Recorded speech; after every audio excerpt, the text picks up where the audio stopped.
हाय, जब stock market में invest करने की बात आती है तो इन्वेस्टर्स के माइंड में कई प्रकार के मिथ्स होते हैं। इसलिए बहुत सारे लोग इन्वेस्टिंग स्टार्ट ही नहीं करते और जो स्टार्ट करते हैं वो भी इन मिथ्स की वजह से कुछ गलत डिसीजंस ले लेते हैं। इसलिए आज के इस वीडियो में हम आपको 5 कॉमन इन्वेस्टिंग मिथ्स के बारे में बताएंगे। लेकिन आगे बढ़ने से पहले अगर आपने चैनल को सब्सक्राइब नहीं किया है तो अभी सब्सक्राइब बटन पे क्लिक करिए और इस वीडियो को लाइक करिए, क्योंकि हम हर हफ्ते ऐसा कंटेंट लेके आते हैं जो आपको एक बेहतर इन्वेस्टर बनने में और वेल्थ जनरेट करने में हेल्प करेगा।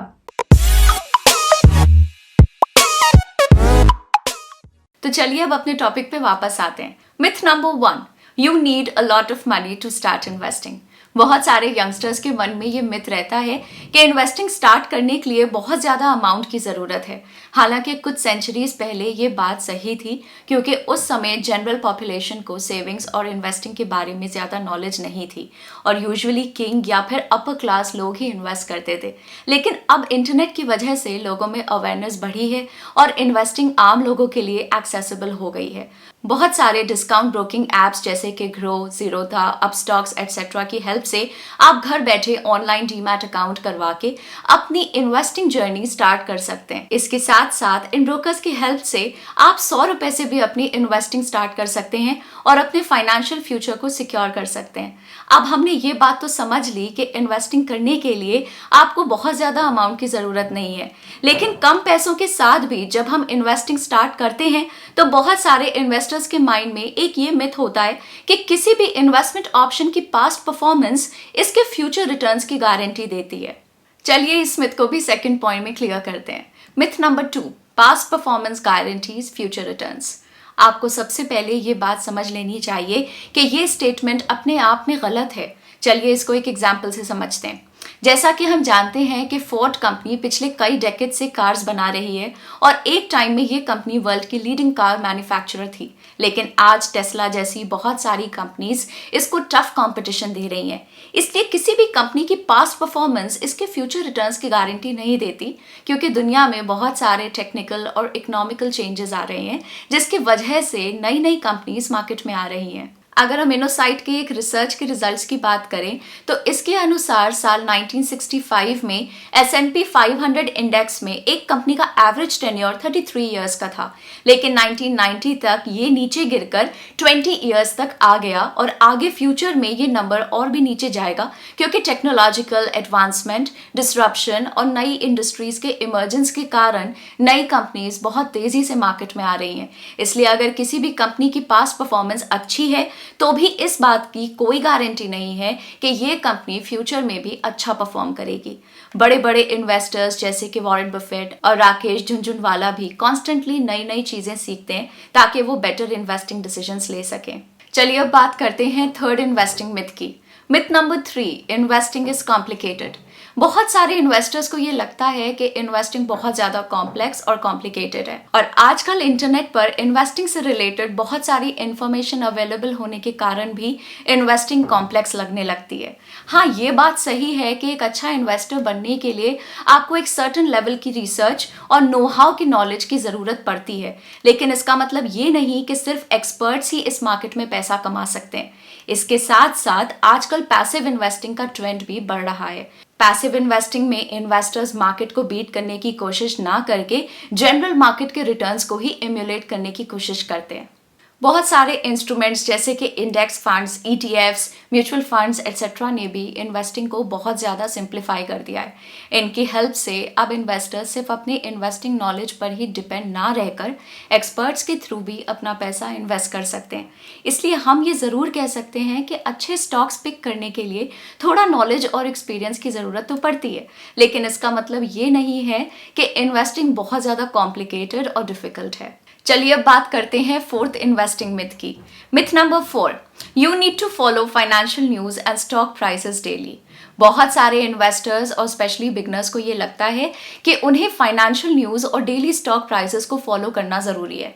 हालांकि आपको अपने इन्वेस्टमेंट्स का ट्रैक रखना ज़रूर चाहिए, लेकिन आपको अपने इन्वेस्टमेंट्स को बहुत ज़्यादा माइक्रो मैनेज करने की कोई ज़रूरत नहीं है। आपको ये बात समझनी चाहिए कि स्टॉक मार्केट में आप ओवरनाइट रिच नहीं बन सकते। मल्टी बैगर रिटर्न्स मिलने में टाइम का भी बहुत बड़ा रोल होता है, और ये बात इन्वेस्टिंग के अलावा और चीज़ों में भी लागू होती है, जैसे कोई नई स्किल सीखना या फिर एक रिलेशनशिप को डेवलप करना एटसेट्रा। वॉरेन बफेट और चार्ली मंगर जैसे सक्सेसफुल इन्वेस्टर्स भी शॉर्ट टर्म इवेंट्स के बेसिस पर अपने इन्वेस्टमेंट डिसीजंस ना लेकर लॉन्ग टर्म पर्सपेक्टिव रखते हैं। अगर आप एक इंट्राडे ट्रेडर हैं या फिर बहुत कम समय के लिए इन्वेस्टिंग कर रहे हैं, तो आपको स्टॉक प्राइसेस को डेली ट्रैक करने की ज़रूरत पड़ सकती है। लेकिन अगर आप एक ऐसे इन्वेस्टर हैं जो लॉन्ग टर्म में वेल्थ जनरेट करने की सोच रहे हैं, तो आपको डेली प्राइसेस को ट्रैक नहीं करना चाहिए, क्योंकि डेली प्राइसेस को ट्रैक करने से फोमो की वजह से आप कुछ ऐसे डिसीजंस ले सकते हैं जो लॉन्ग टर्म पर्सपेक्टिव से अच्छे डिसीजंस नहीं हैं। बेंजामिन ग्राहम, जिन्हें फादर ऑफ वैल्यू इन्वेस्टिंग के नाम से भी जाना जाता है, उनका एक कोट है, in the short run the market is a voting machine, but in the long run it is a weighing machine. इसलिए अगर आप अपने इन्वेस्टमेंट डिसीजंस को लेकर कॉन्फिडेंट हैं, तो आपको डेली न्यूज या किसी शॉर्ट टर्म इवेंट से इन्फ्लुएंस नहीं होना चाहिए। चलिए अब बात करते हैं फिफ्थ मिथ की, जो इंडिया में सबसे ज्यादा कॉमन है। इन्वेस्टिंग के बारे में फिफ्थ कॉमन मिथ है, इन्वेस्टिंग इज गैम्बलिंग। हाँ, ये बात सही है कि हर एक इन्वेस्टमेंट इंस्ट्रूमेंट में कुछ रिस्क ज़रूर इन्वॉल्व होता है, लेकिन इसे हम गैम्बलिंग नहीं कह सकते, क्योंकि गैम्बलिंग में होने वाला प्रॉफिट या फिर लॉस आपके लक पर डिपेंड करता है। लेकिन इन्वेस्टिंग में होने वाले प्रॉफिट और लॉस के लिए बहुत सारे फैक्टर्स रिस्पॉन्सिबल होते हैं, जैसे मार्केट की हिस्ट्री, प्रेजेंट इकोनॉमिक कंडीशंस और इन्वेस्टमेंट का फ्यूचर पोटेंशियल एटसेट्रा। हाँ, जब किसी इन्वेस्टमेंट के फ्यूचर रिटर्न्स की बात आती है, तो कई बार लक की वजह से भी प्रॉफिट या फिर लॉस हो जाता है, लेकिन इन्वेस्टिंग में लक गैम्बलिंग की तरह प्राइमरी फैक्टर नहीं है। हालांकि ऐसा हो सकता है कि स्टॉक मार्केट में लक की वजह से आप शॉर्ट टर्म में कुछ प्रॉफिट अर्न कर लें या फिर आपको लॉस हो जाए, लेकिन लॉन्ग टर्म में वेल्थ जनरेट करने में आपकी स्किल्स ही सबसे बड़ा रोल प्ले करेंगी। यानी अगर कोई एक पर्सन कुछ प्रॉफिट अर्न कर रहा है, तो कोई दूसरा जरूर लूज कर रहा होगा। इसलिए हकीकत में वेल्थ जनरेट नहीं हो रही, जबकि विनर और लूजर के बीच ट्रांसफर हो रही है। लेकिन इन्वेस्टिंग एक पॉजिटिव सम गेम है, यानी कि ये जरूरी नहीं कि किसी दूसरे को लॉस होगा तभी आप प्रॉफिट अर्न करेंगे, क्योंकि हर स्टॉक के पीछे एक कंपनी है और वो कंपनी कुछ बिजनेस कर रही है। इसलिए जब उस कंपनी की ग्रोथ होगी, तो आपके इन्वेस्टमेंट की भी ग्रोथ होगी। इसलिए इन्वेस्टिंग को गैम्बलिंग के साथ कंपेयर करना बिल्कुल पॉइंटलेस है। तो ये थे वो 5 कॉमन इन्वेस्टिंग मिथ्स। हमें कमेंट करके ज़रूर बताइए कि ऐसा कौन सा मिथ है जो एक टाइम पे आपको भी सच लगता था। हम उम्मीद करते हैं कि ये वीडियो आपको इंटरेस्टिंग लगा होगा।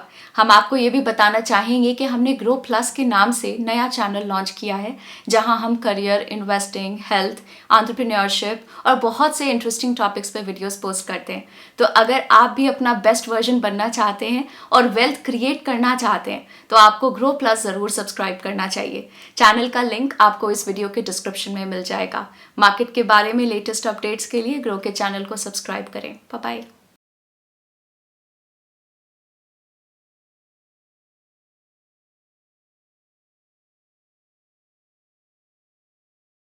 Investment in securities market are subject to market risks. Read all the related documents carefully before investing. Please read the risk disclosure documents carefully before investing in equity shares, derivatives, mutual fund, and or other instruments traded on the stock exchanges.